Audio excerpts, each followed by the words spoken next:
Намираме се в престижния софийски квартал Манастирски ливади, Запад.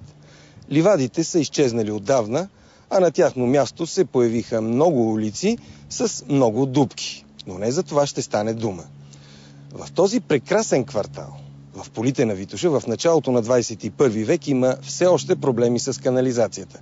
Днес ще разберете как един жалбоподател гражданин е прехвърлян на къс пас между различните институции, докато съществува все още голяма опасност и вероятност от заливане на гаражи и мазета по улица Мур с отходно-фекални води.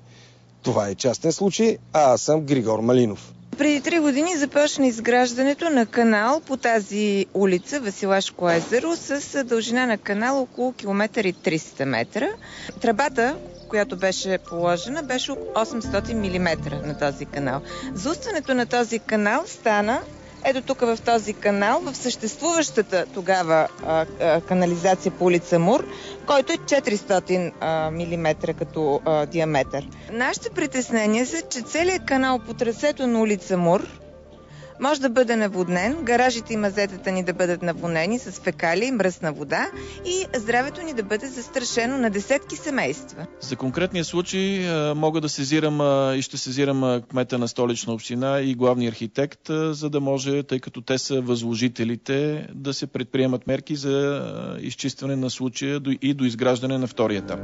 Но в отговора на ДАГ, дирекция архитектура и градоустройство на Столична община, пише: разрешение за строеж номер Б 489 от 30.11.2007 година за цялостно изграждане на обекта.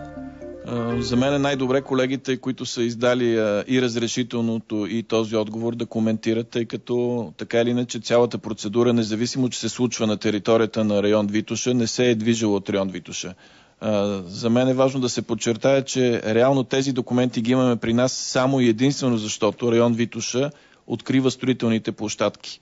И това за мен е едно безумие в действащото законодателство. Как ще отговорите на притесненията на гражданите на улица Мур в софийския квартал Манастирски ливади, Запад, за наводняване на гаражите и мазетата им с отходно-фекални води?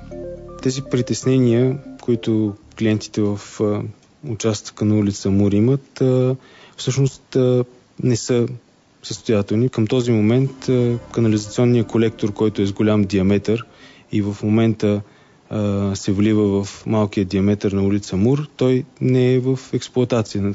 Действа? Клиенти. Действа, работи. Така, клиентите, които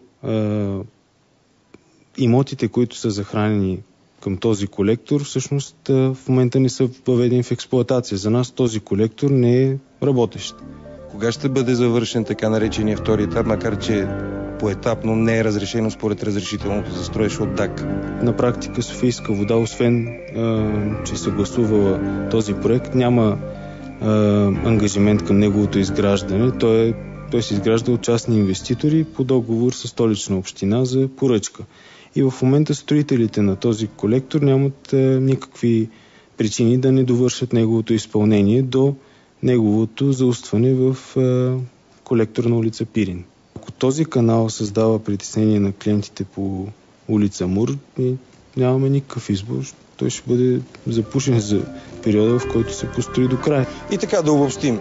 От дирекция Национален строителен контрол ни заявиха, че техните контролни функции по отношение на такива канализационни проекти с местно значение са свързани само с подаването на сигнал. Такъв сигнал те са получили, осъществили са контрола, чакат втори сигнал. Кмета на район Витоша ни каза, че общината, районната община, не е движещата сила в този казус. Дирекция архитектура и градоустройство каза, че издават само разрешително и не застанаха пред нашите камери. От Софийска вода заявиха, че канализационната система влиза в употреба и е под тяхна юрисдикция, така да се каже, само след като те я приемат, но обещаха да направят проверка по случая на място.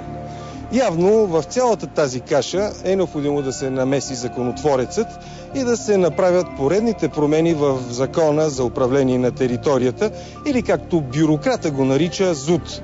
А до тогава остава вероятността и възможността голям брой гаражи и мазета на български граждани по улица Мур да се напълнат с отходно-фекални води И като това стане, да кажем, ох, откъде ни дойде.